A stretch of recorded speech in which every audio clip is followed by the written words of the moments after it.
কালীপুজোর উদ্বোধনে মুখ্যমন্ত্রী মমতা বন্দ্যোপাধ্যায় সেই ছবি আপনাদের এবার সরাসরি দেখাচ্ছি। গিরিশ পার্কে উপস্থিত হয়েছেন মুখ্যমন্ত্রী মমতা বন্দ্যোপাধ্যায়। গিরিশ পার্ক থেকে ভবানীপুরের একাধিক পুজো উদ্বোধন করবেন মমতা বন্দ্যোপাধ্যায়। আপনাদের জানিয়ে রাখি, সোমবারই কিন্তু কালী পুজো এবং তার আগেই অর্থাৎ শুক্রবারই কলকাতার বিভিন্ন কালী পুজোর উদ্বোধনে উপস্থিত হয়েছেন মুখ্যমন্ত্রী মমতা বন্দ্যোপাধ্যায়। গতকালই তিনি উত্তরবঙ্গ সফর সেরে ফিরেছেন এবং আজই কালী পুজোর উদ্বোধনে মুখ্যমন্ত্রী মমতা বন্দ্যোপাধ্যায় গিরিশ পার্ক থেকে শুরু করে ভবানীপুরের একাধিক কালী পুজোর উদ্বোধন করবেন আজ মুখ্যমন্ত্রী মমতা বন্দ্যোপাধ্যায়। পাশাপাশি পুজো মণ্ডপ থেকেই তুলে দেবেন নিয়োগপত্র, যা দুর্গাপুজোর সময় যে বৃষ্টি হয়েছিল মহালয়ার পরপরই, যে মেঘভাঙা বৃষ্টি এবং সেই মেঘভাঙা বৃষ্টির জেরে রেকর্ড বৃষ্টির জেরে বিদ্যুৎস্পৃষ্ট হয়ে যেসব ব্যক্তি মারা যান তাদের পরিবারের হাতে তুলে দেবেন আজ মুখ্যমন্ত্রী মমতা বন্দ্যোপাধ্যায় নিয়োগপত্র।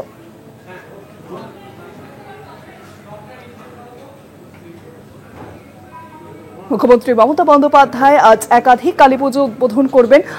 গিরিশ পার্ক থেকে শুরু করে ভবানীপুরের একাধিক পুজো উদ্বোধনে মুখ্যমন্ত্রী।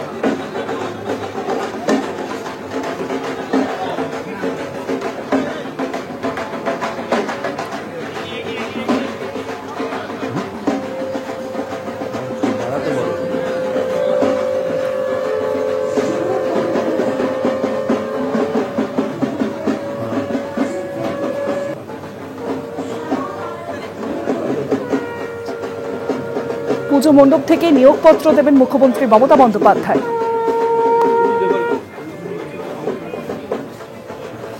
কালী পুজোর উদ্বোধনে মুখ্যমন্ত্রী মমতা বন্দ্যোপাধ্যায়।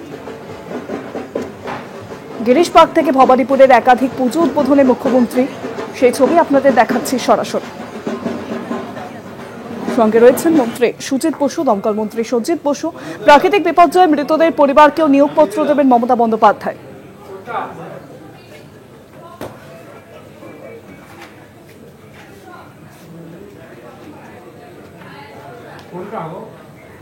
মহালয়ার পরই যে মেঘভাঙা বৃষ্টি হয়েছিল, রেকর্ড বৃষ্টিপাত হয়েছিল কলকাতায়, যার যে বানভাসী পরিস্থিতি তৈরি হয়েছিল, আর সেখানে বিদ্যুৎস্পৃষ্ট হয়ে যে পরিবারের মানুষজন মারা গেছেন সেই পরিবারের হাতে তুলে দেবেন মুখ্যমন্ত্রী মমতা বন্দ্যোপাধ্যায় নিয়োগপত্রই কালী পুজোর উদ্বোধন থেকে। কালী পুজোর মণ্ডপ উদ্বোধনে মুখ্যমন্ত্রী মমতা বন্দ্যোপাধ্যায়। গিরিশ পার্ক থেকে শুরু করে ভবানীপুরের একাধিক পুজো উদ্বোধনে মুখ্যমন্ত্রী।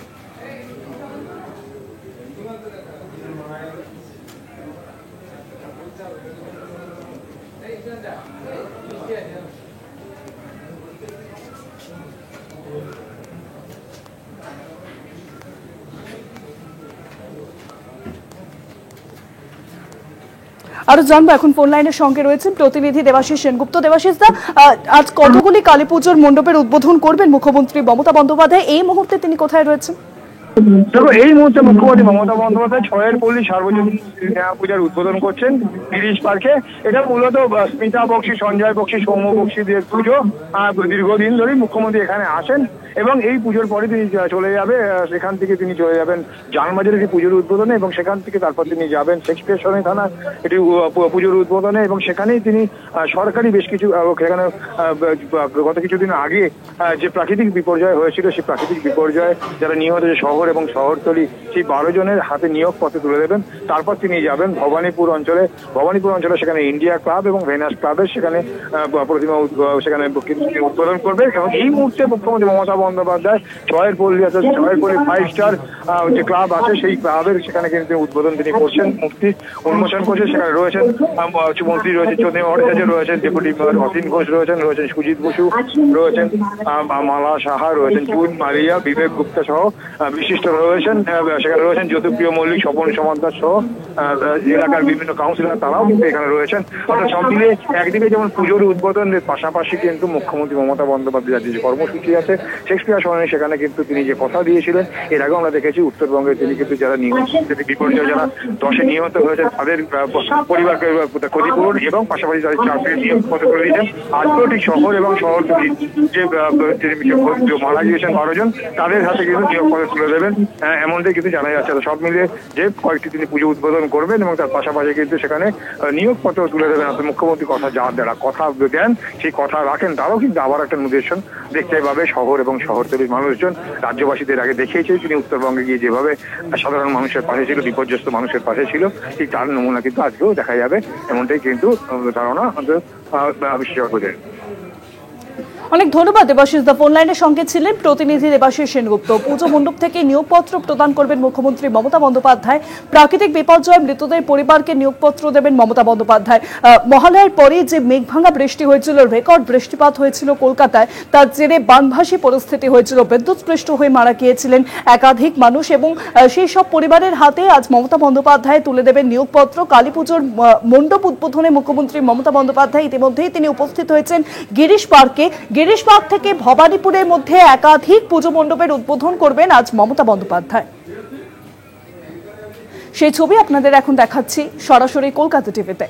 গিরিশ পার্ক থেকে শুরু করে ভবানীপুরের একাধিক কালী পুজোর উদ্বোধন করবেন মমতা বন্দ্যোপাধ্যায়, এবং সেখান থেকেই বিদ্যুৎস্পৃষ্ট হয়ে যারা মারা গিয়েছিলেন সেই সব পরিবারের হাতে তুলে দেবেন নিয়োগপত্র।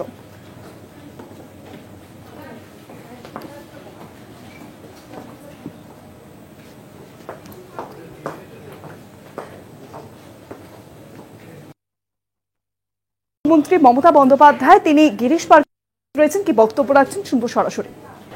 আমি আপনাদের সকলকে দুর্গাপুজোর শুভ বিজয়, দীপাবলির অভিনন্দন, কালী পুজোর অভিনন্দন, আগাম ছট পুজোর অভিনন্দন সবটাই জানাচ্ছি।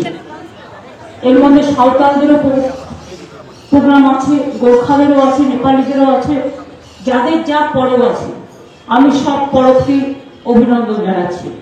আপনারা জানেন বাংলা কসমোপলিটন এবং সব ধর্মের, সব বর্ণের, সব সম্প্রদায়ের মানুষ এখানে যারা বসবাস করে তাদের সকলের উৎসবই আমাদের উৎসব। আমার একটি কথা নিয়ে অন্যভাবে ব্যাখ্যা করা হয়েছে। আমি বহিরাগত বলতে এখানে যারা এখানে যারা বাস করেন তাদের কথা বলিনি। আসলে আমি আমার কাউন্সিলরদের বলছিলাম, এটা তো আমার অধিকার আছে আমার দলের মিটিংয়ে, আমি আমার কাউন্সিলরদের বলছিলাম যে তোমরা কেন বস্তিগুলোকে উঠিয়ে বাংলার বাড়ি করছো না? বস্তিগুলোতে গরিব লোক থাকাটা অপরাধ নয়, এবং তোমরা কেন চেষ্টা করবে না? কেউ একটা কিনে নিল আর 200 মানুষকে এলাকা থেকে তাড়িয়ে দিল, তারা কি মানুষ নয়? আমি ওদের বলছিলাম, কিন্তু আমার কথাটাকে প্রেস অন্যভাবে ব্যাখ্যা করেছে। আমি সরি, আজকের দিনে গদি মিডিয়া আপনারা জানেন বলি এক করে আর ডিস্টর্টেড করতে and disinformed and misinformed করতে ওরা ওস্তাদ, কিন্তু ওরা জানে না। আমি এটা ক্লারিফাই করি, আমি আমার কাউন্সিলরদের বলবার অধিকার আমার আছে, আমার দলের নেতাদের বলবার অধিকার আমার আছে, এবং তাদের আমি সতর্ক করছিলাম যে তোমরা লক্ষ্য রাখবে গরিব মানুষ তাকে যেন জোর করে কেউ সরিয়ে দিতে না পারে, কারণ মানবিকতা নিয়ে আমাদের কাজ করতে হয়। আর একটা বলেছিলাম, অনেক কাউন্সিলর এখানেও আছে, তারাও শুনবেন, এটা বাজে কথা নয়। এবারে কলকাতায় যে জলটা জমেছিল মাল্টি স্টোর কিছু বিল্ডিং এ, তার কারণটা হচ্ছে যে বাড়িটা তৈরি করে দিয়ে চলে গেছে সে ড্রেজিং ব্যবস্থা করেনি, তা সেটা একবার তাদের এখতিয়ার নেই। আমি তাদের অ্যালার্ট করেছি যে এই ধরনের বাড়ি যখন হবে অনেক সময় ফ্ল্যাট দিয়ে দেয় কিন্তু কাগজপত্র থাকে না, তাকে ঘুরে বেড়াতে হয়। 2 হচ্ছে আমি একটা বড় বিল্ডিং করব, আমার একটা কার পার্কিং এর ব্যবস্থা থাকা উচিত। যেমন প্রত্যেকটা মাল্টি স্টোর বিল্ডিং এ তারা নিজেরা পুজো করে, উৎসব করে, কিন্তু জলটা যদি তার বাড়ি থেকে না বেরোয় তাহলে জলটা আমি সরাবো থেকে। সেই জন্যই সতর্ক করা হয়েছিল যে দেখে নেবেন একটা বাড়ি কমপ্লিশন হওয়ার আগে যেন ড্রেজিং থেকে শুরু করে, ইলেকট্রিফিকেশন লাইন থেকে শুরু করে, ওয়াটার সাপ্লাই থেকে শুরু করে সবকিছু সুযোগ সুবিধা যেন থাকে। আর বহিরাগত বলতে আমি কাদের বলেছি? আমি একটা রাজনৈতিক দলকে বলেছি, যারা বাইরের লোক নিয়ে এসে এখানে আমাদের ভোটারদের নামের পাশে আপনারা দেখেছেন 10টা করে বাইরের লোকের নাম তোলে, তার মানে যাতে এখানকার ভোটারটাও ভোট দিতে না পারে।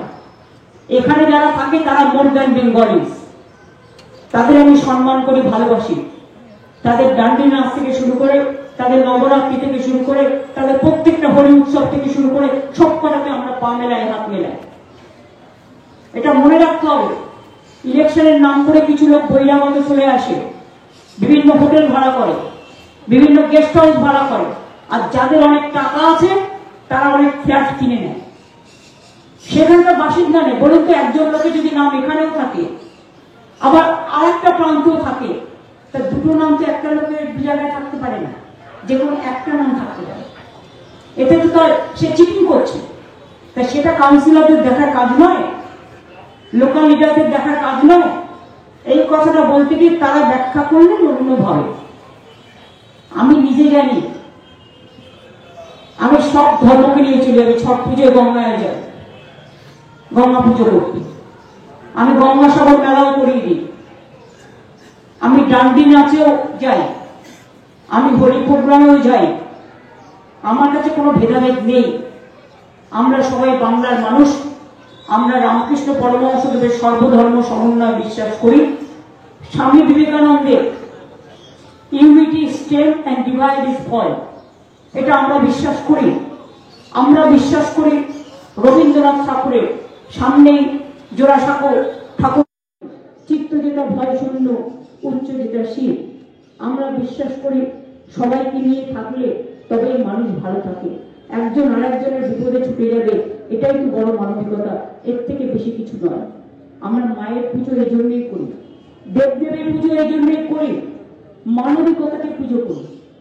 আমরা দেবদেবীর মা, ঘরের মাও যে, দেবদেবীও তারাই, মন্দিরের মাও সে। ঘরের মাকে আমি রোজ পাই, মন্দিরের মাকে তো রোজ পাই না। তাই মন্দিরের মাকে চন্দ্র, সূর্য, গ্রহ, তারা, নানা রকম পুঁজি পাখি, পাজি পাখি, পাজি পুঁথি, এইসব দেখে আমরা পুজো অর্চনা করি, প্রাণ দিই। আমরা যেটুকু করি দেখানোর জন্য নয়, ফটোশপের জন্য নয়। আমরা যেটা করি মন দিয়ে করি, মাকে ভালোবেসে করি। আমার বাড়িতেও কালী পুজো হয় আজকে দীর্ঘ 40 বছরের উপর ধরে। দীর্ঘদিন ধরে 1978 সাল থেকে শুরু হয়েছে, যখন আমরা খুব ছোট। কাজে মনে রাখবেন, মায়ের প্রাণ প্রতিষ্ঠা করতে গেলে আগে মানবিকতাকে ভালোবাসতে হবে, আগে সেবাকে ভালোবাসতে হবে। সেবা ছাড়া কোনো কিছু সম্পূর্ণ হয় না। এবং তাই মায়ের পুজো, মাকে পায়ে ফুল দিয়ে, প্রদীপ জ্বালিয়ে, কালী পুজোর পরের দিন আবার দীপাবলি পড়েছে, সবাইকে দেখে রাখতে হবে। আমি আনন্দ করতে যাব, কিন্তু আমার আনন্দে যেন আর কোনো নিরানন্দ না হয়। প্রশাসনকে সহযোগিতা করবার জন্য আমি সকল সাধারণ নাগরিক, আমার মা ভাই বোনেদের ক্লাব কমিটিগুলোকে কোঅপারেশন করতে বলবো। দুর্গাপুজো আপনারা দেখেছেন কত সুন্দরভাবে হয়ে গেছে। আমরা চাই কালী পুজো, দীপাবলি, ছট পুজো, জগদ্ধাত্রী পুজো, তারপরে আসবে গঙ্গাসাগর বড়দিন, সব উৎসবই যেন ভালোভাবে কাটে, যাতে কারোর কোনো অসুবিধে না হয়। আর এটা দেখবেন লক্ষ্য করে, যাতে সবাই ভালো থাকে। আমি আর কিচ্ছু চাই না, মানুষ ভালো থাকলে আমরা ভালো থাকি। মাকে প্রণাম জানিয়ে বলবো, ওম সর্বমঙ্গলা মঙ্গলে শিবে সর্বার্থ সাধিকে শরণ্যে ত্র্যম্বকে গৌরী নারায়ণী নমস্তুতে। সৃষ্টি স্থিতি বিনাশানং শক্তি ভূতে সনাতনী গুণশ্রয়ী গুণময়ী নারায়ণী নমস্তুতে। শরণাগত দিনার্থ পরিত্রাণ পরায়ণে সর্বশক্তি হরে দেবী নারায়ণী নমস্তুতে। ওম জয়ন্তী মঙ্গলা কালী ভদ্রকালী কপালিনী দুর্গা শিবা ক্ষমা ধাত্রী সহস্রধা নমস্তুতে। ওম কালী কালী মহাকালী কালীকে পরমান্তরে ধর্মাত্ম মুখ্যতে দেবী নারায়ণী নমস্তুতে। ওম মহাদেব মহাত্মানং মহাযোগী মহেশ্বরম মহাপাপ হরম দেবম মকরায় নমো নমঃ। নমস্তে ব্রাহ্মণ্য দেবায় ব্রাহ্মণ্য হিতায় চ জগদ্ধিতায় কৃষ্ণায় গোবিন্দায় নমো নমঃ। নমস্তে জগদা ভাসে নমস্তে জল শাইনে নমস্তে কেশবানন্দ বাসুদেব নমস্তুতে। হে কৃষ্ণ করুণা সিন্ধু দীন বন্ধু জগৎপথে গোপীশ গোপিকা কান্ত রাধা কান্ত নমস্তুতে। মা গো সকলের কল্যাণ করো, করুণাময়ী মা। কত রকমের মাতৃরূপে মা পুজো করে, কেউ রক্ষাকালী, কেউ চামুণ্ডা কালী, কেউ ছিন্নমস্তা কালী, কেউ সিদ্ধেশ্বরী কালী, কেউ সর্বমঙ্গলা কালী, কেউ ভবতারিণী মা, কেউ মনোমোহিনী মা, কেউ মহামায়া, কেউ মহাকালী, কেউ জহুরা কালী, কেউ বৈষ্ণু মাতা, কেউ বগলামুখী মা, কেউ সন্তোষী মাতা, কেউ ধূমাবতী মা, কেউ ফুল্লরা মা, কেউ কঙ্কালিকালা মা, কেউ নরাটেশ্বরী মা, কেউ মা তারা, কেউ নকুলেশ্বর ভৈরবী, নকুলেশ্বর ভৈরব, নানা রকম, কেউ গায়ত্রী মাতা। কত পিতৃদেবতার মাতৃদেবতা আমাদের আছে। সমস্ত মাতৃদেবতা পিতৃদেবতাকে আমি যেদিনই বাড়ি থাকি আমি প্রার্থনা করি সবার জন্য। আজও প্রার্থনা করি, দাও শান্তি দাও, স্বস্তি দাও, শক্তি দাও, ভক্তি দাও, সব সংকট থেকে সবাইকে মুক্তি করে দাও, সবাই যেন ভালো থাকে। মা তোমার ইচ্ছা যেন ভালোভাবে হয়। আর দীপাবলির আলোচনাটা আপনাদের ঘরে ঘরে যেন আলো ধরু নিয়ে আসে। আলোকের এই ঝর্ণা ঝরায় ধুয়ে দাও, আপনাকে লুকিয়ে রাখা ধুয়ে থাকা ধুইয়ে দাও, নিখিলের আনন্দ ধারায় ধুইয়ে দাও, মোড়ের করে সব দীনতা মলিনতা ধুইয়ে দাও। মাগো আলো স্পর্শে আলো দেখি দীপাবলির আলোকে সবাইকে আরো রঙিন, আরো বর্ণময়, আরো ধর্মময়, আরো চিন্তনশীল, আরো দর্শনশীল, আরো ধর্মে মতি দাও, কর্মে মতি দাও, কাজে গতি দাও, এবং সবাইকে শান্তি দাও, স্বস্তি দাও, শক্তি দাও, ভক্তি দাও। জয় মা, জয় বাংলা, ভালো থাকো।